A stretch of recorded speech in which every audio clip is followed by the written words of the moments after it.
All right, we continue to track a brush fire in Ramona. It broke out on Creelman Lane right around 3 o'clock this afternoon, just south of the 78.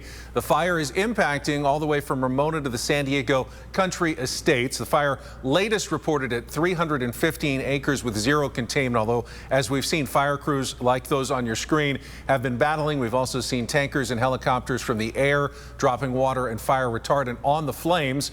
This picture is from photojournalist Ike Cadriel and Karina Vargas, reporter off of San Vicente Road between kind of downtown Ramona and San Diego Country Estates. It's where we've seen some of the biggest flames and a lot of the smoke in this area right now as you pan over. Again, another drop from one of those helicopters who've been refueling and turning around very quickly at the recently reopened Ramona Air Attack Base. Just reopened on Monday, rededicated, allows them to fill up those tankers much quicker, from 20 minutes down to 8 minutes, and just about 3 minutes away. The turnaround that we found out from former fire captain Bob Lyon, quickly get more water and retardant on these fires. There is an evacuation center at Ramona High School. We just saw Jane Kim there, and there's a large animal evacuation point for horses and other large animals at the Ramona Rodeo. This 10 News Pinpoint weather report is sponsored by Anderson Plumbing, Heating and Air. Nobody wows clients like we do. And obviously all of this while we're dealing with some severe heat. Doesn't help the flames at all. ABC 10 News meteorologist Megan Parry has been keeping an eye on all of it. Megan? Yeah, we had a lot of rain over the winter, and now all of that brush that grew so well is now bone dry, and we've been watching these drops coming through, but as long as this heat continues, it's drying out that brush and that fuel moisture even more so. So that means that in the future, these fires could be even worse, especially as we get into Santa Ana season. The one silver lining in all of this is that we are dealing with that onshore flow. We don't have those bone dry conditions. We aren't dealing with those strong Santa Ana winds, but still a lot of smoke in the area. Certainly not as much as was earlier when we first went on air a little bit before 4 p.m. So the winds have changed a little bit in direction. They've been directly out of the west. They're now a little bit more northwest. They are still starting to taper off a bit, but I'd say for another hour and a half to 2 hours, it's going to remain quite breezy in this area. Gusts still reach out up to about 15 miles per hour, still very warm, and it's going to be a really warm night. We're really not getting that relief in the overnight hours. We're going to spend most of the night in the 70s for the coast, inland, and mountain areas, just like we have been. And with the days getting hotter, those nights are also going to be getting hotter. In fact, we're going to be close to some record warm, low temperatures in the coming days. So a heat advisory just began today, and it lasts all the way through 8 p.m. on Monday for our inland neighborhoods, including Ramona. Most areas will be in the 90s, but some spots, like Ramona, may soar into the triple digits. The coast also has a heat advisory starting tomorrow.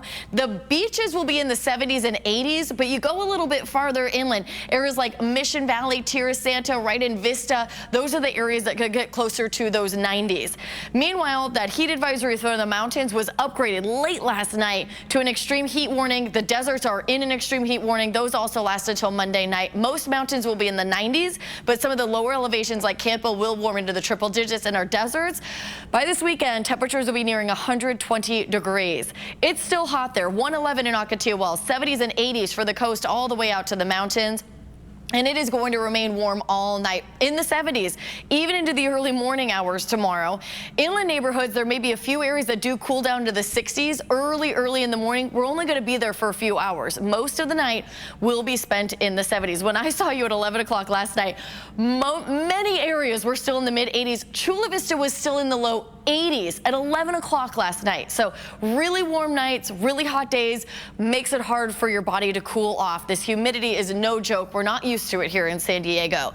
Mid 70s to low 80s along our coast, mostly mid 90s for the inland neighborhoods, all the way in Julian as well. 104 in Campo tomorrow, 114 to 116 in our desert communities, 97 in Ramona tomorrow. So whatever the firefighters aren't able to grasp today, they're going to be up against the heat again tomorrow. Of course, we also have comic leprechaun in town. Percy Jackson and the Olympians panel kicking off at 10 a.m. 76 degrees at early in the morning. By 2 o'clock, we'll be warming into the 80s. So we have this high pressure heat dome that hasn't been going anywhere. It is really just ramping in these extreme temperatures. On top of that, pulling in monsoon flow, making things even more humid. And I am keeping my eyes on Tropical Storm Bertha, which, believe it or not, may be tracking across Mexico, the remnants of it. And we may be able to pull in some of that moisture, which could bring a chance for some showers and thunderstorms to our county. Locally, a lot of factors have to come into play for that to happen, but it is in the realm of possibility. Temperatures will be in the 70s and 80s all week into next week along our coastline, and overnight temperatures remaining very warm. Again, most of the nights for the coast, inland, and mountains will be spent in the 70s. Inland neighborhoods, we're going to average in the mid-90s, but by this weekend, some of those hotter spots like Ramona may soar into the triple digits. That heat advisory in effect through Monday night. The mountains are in that extreme heat warning through Monday. Sunday and Monday, I do have that slight chance for some showers and thunderstorms. That would be if the remnants of Bertha are able to get close enough to us, could ramp up that humidity and ramp up that chance for some storms.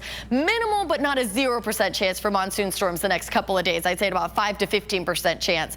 Meanwhile, the deserts, as I said, by Saturday, some areas are going to be close to 120 degrees.